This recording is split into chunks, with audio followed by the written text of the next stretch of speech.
Hello everyone. Now we will discuss about chloramphenicol. Before that, we just take a small review on tetracyclines and aminoglycosides.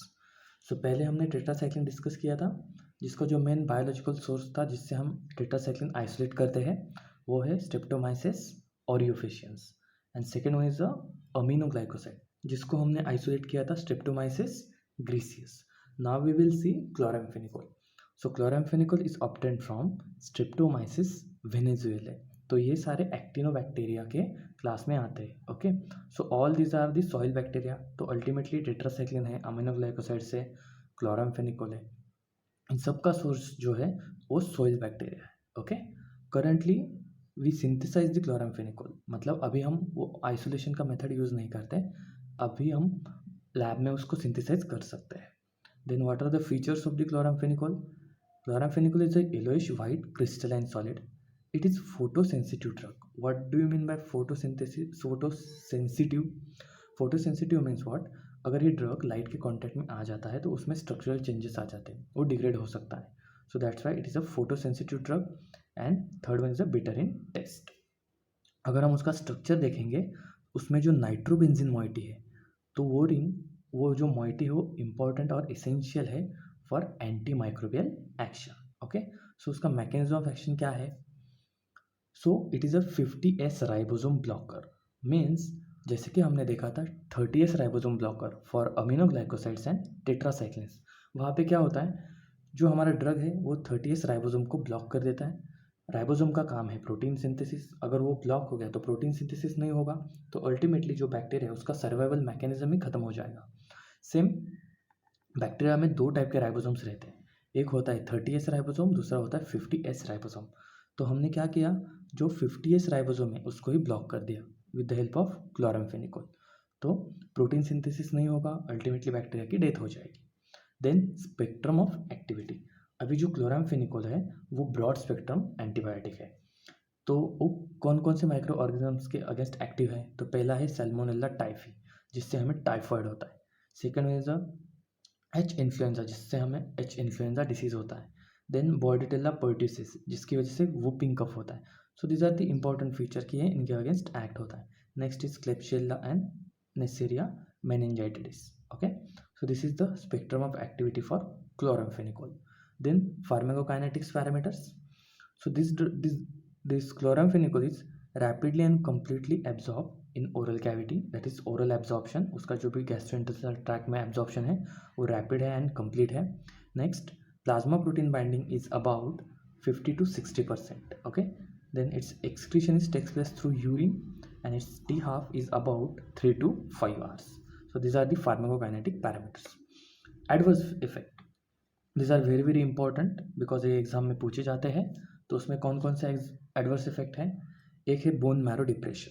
So bone marrow depression, depression means उसकी activity depress कर देना. तो bone marrow का काम क्या है? For it helps और it is involve in synthesis of various blood cells. उसमें WBC आते हैं, RBCs आते हैं, प्लेटलेट्स आते हैं. तो अगर ये बोन मैरो डिप्रेस होगा तो अल्टीमेटली ब्लड में जो सेल का काउंट है वो कम हो जाएगा. उसको हम कहते हैं aplastic anaemia. So first adverse effect is bone marrow depression. Second one is hyper sensitivity reactions, जिसमें हमें रैशेस एंड फीवर आ सकता है. Third one is a grey baby syndrome. Grey baby syndrome का एज इट इज़ वर्ड मत लेना कि वो baby grey दिखता है, तो नहीं.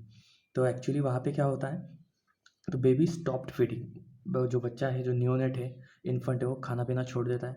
सेकेंड थिंग, वोमिटिंग होती है. Next, respiration become irregular and abdomen distended, मतलब बेली में स्वेलिंग हो जाती है. Okay, next one is a nausea, vomiting and diarrhea. These are the common adverse effects. Then we will see interactions. अभी ये बहुत इंपॉर्टेंट है.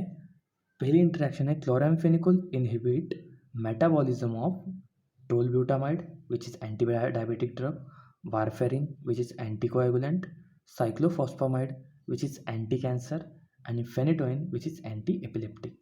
सो chloramphenicol inhibit metabolism of this 4 drugs. Okay, so इन ड्रग का metabolism जो है inhibit कर देंगे. अगर मेटाबॉलिज्म इनहिबिट हो गया तो क्या हो जाएगा, ये जो ड्रग है ये बॉडी में एक्यूमुलेट हो जाएंगे. अगर एक्यूमुलेट हो जाएंगे तो अल्टीमेटली ये जो ड्रग है एक्यूमुलेट होने के बाद बॉडी में टॉक्सिक इफेक्ट क्रिएट करेंगे. So that is one of the interaction. Second one is a phenobarbital and rifampin. Rifampin is nothing but an anti-TB drug. So this drug increases the metabolism of chloramphenicol. अभी chloramphenicol का metabolism already fixed है कि body में आने के बाद इतना इतना ड्रग मेटाबॉलिज हो जाएगा, इतना एक्टिव साइट पे जा पहुंच जाएगा. लेकिन अगर ये दो ड्रग ने इसका मेटाबॉलिज्म और बढ़ा दिया तो अल्टीमेटली क्या हो जाएगा, उसका जो प्लाज्मा कॉन्सेंट्रेशन है जितना चाहिए था उतना हमें नहीं मिलेगा. तो अल्टीमेटली कॉन्सेंट्रेशन कम होने की वजह से हमें डिजायर्ड एक्शन नहीं मिलेगी. सो this is the second interaction. Okay, so exam में ऐसे भी पूछा जा सकता है कि which drug increases the metabolism of chloramphenicol, or what is the drug interaction between chloramphenicol and all these four drugs. Okay, then uses. So first thing, it is used in a pyogenic meningitis. What is pyogenic? पहले भी मैंने कहा था कि pyogenic means pus forming infection. So first one, it is used in pyogenic meningitis. Meningitis means inflammation of meninges. कौन कौन से meninges हैं हमारे बॉडी में? तो ब्रेन, हमारा जो ब्रेन का प्रोटेक्टिव कवरिंग है, तो पहला उसका सेक्शन है मेनिंजेस. उसमें 3 मेनिंजेस है. एक है पिया मैटर, दूसरा है ड्यूरा मैटर, थर्ड वन से अरैक्नोइड मैटर. तो इनको हम कलेक्टिवली मेनिंजेस कहते हैं.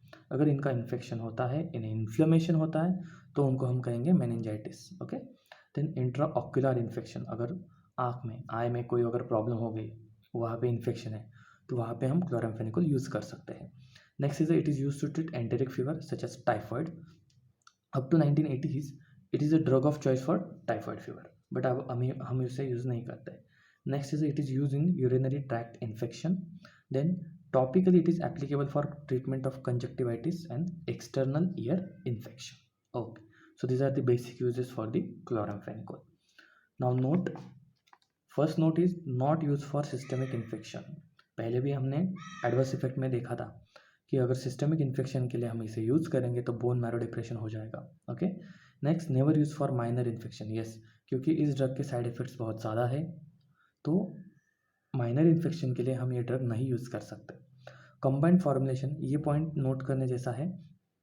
Combined formulation for internal use ban in India. हमारे इंडिया में इसके जो भी कंबाइंड फॉर्मुलेशन थे वो सब बैन कर दिए गए हैं. And last one, avoid repeated course. So इसका जो रिपीटेड कोर्स है वो अवॉइड करना चाहिए. So this is all about chloramphenicol. Thank you.